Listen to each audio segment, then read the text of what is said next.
دنیا اس کو یتیم سمجھتی ہے جس کے ماں باپ نہیں ہوتے، مگر میں اس کو یتیم سمجھتا ہوں جس کے اچھے دوست نہ ہوں۔ تم اچھا کرو اور زمانہ تم کو برا سمجھے، یہ تمہارے حق میں بہتر ہے، بجائے اس کے کہ تم برا کرو اور زمانہ تمہیں اچھا سمجھے۔ انسان دکھ نہیں دیتے، انسانوں سے وابستہ امیدیں دکھ دیتی ہیں۔ اگر تم کسی کو چھوٹا دیکھ رہے ہو تو تم اسے دور سے دیکھ رہے ہو یا غرور سے دیکھ رہے ہو۔ دنیا دار کی صحبت اختیار نہ کرو، اگر تم تنگ دست ہو جاؤ گے تو یہ تمہیں چھوڑ دے گی، اور اگر مالدار ہو جاؤ گے تو تم سے حسد کرے گی۔ جب آنکھیں نفس کی پسندیدہ چیزیں دیکھنے لگیں تو دل انجام سے اندھا ہو جاتا ہے۔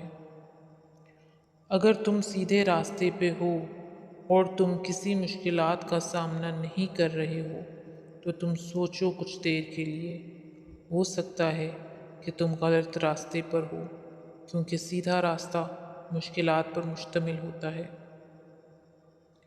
جس انسان کو سال بھر میں کوئی تکلیف، کوئی رنج نہ پہنچے تو وہ جان لے مجھ سے میرا رب ناراض ہو گیا۔ بارش کا قطرہ سیپی اور سانپ دونوں کے منہ میں گرتا ہے۔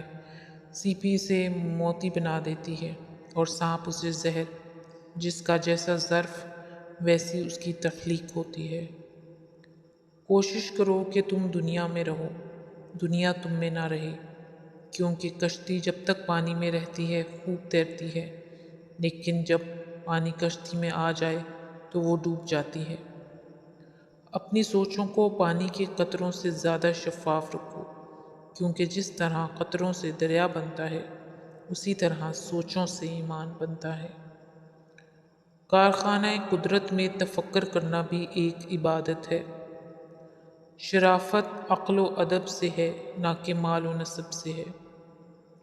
کسی سوال کا جواب معلوم نہ ہو تو لا علمی کا اظہار کر دینا نصف علم ہے۔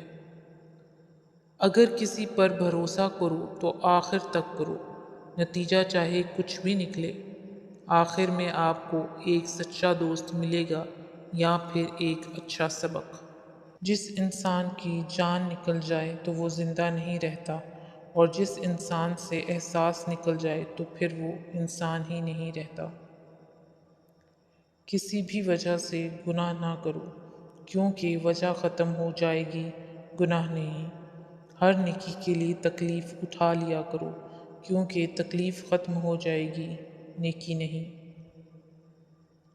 جو کرتا ہے اللہ کرتا ہے، اور اللہ جو کرتا ہے بہتر کرتا ہے۔ حقوق اللہ میں معافی شرط ہے اور حقوق العباد میں تلافی ضروری ہے۔ معافی اور تلافی کے بغیر والے کیس کا فیصلہ بروز قیامت ہوگا۔ اپنے کیس کا فیصلہ دنیا میں ہی کروا کے جائیں، حشر کا معاملہ بہت نازک ترین ہے۔ اسلام اتنا خوبصورت مذہب ہے کہ مسکرانے پر بھی آپ کو اجر ملتا ہے، اور یہاں تک کہ غصے کی حالت میں خاموش رہنے پر بھی۔ جب تم دنیا کی مفلسی سے تنگ آ جاؤ اور رزق کا کوئی راستہ نہ نکلے تو صدقہ دے کر اللہ سے تجارت کرو۔ جب اللہ کا کرم ہو جاتا ہے تو وسیلے بھی بن جاتے ہیں اور مانگنے کا طریقہ بھی آ جاتا ہے۔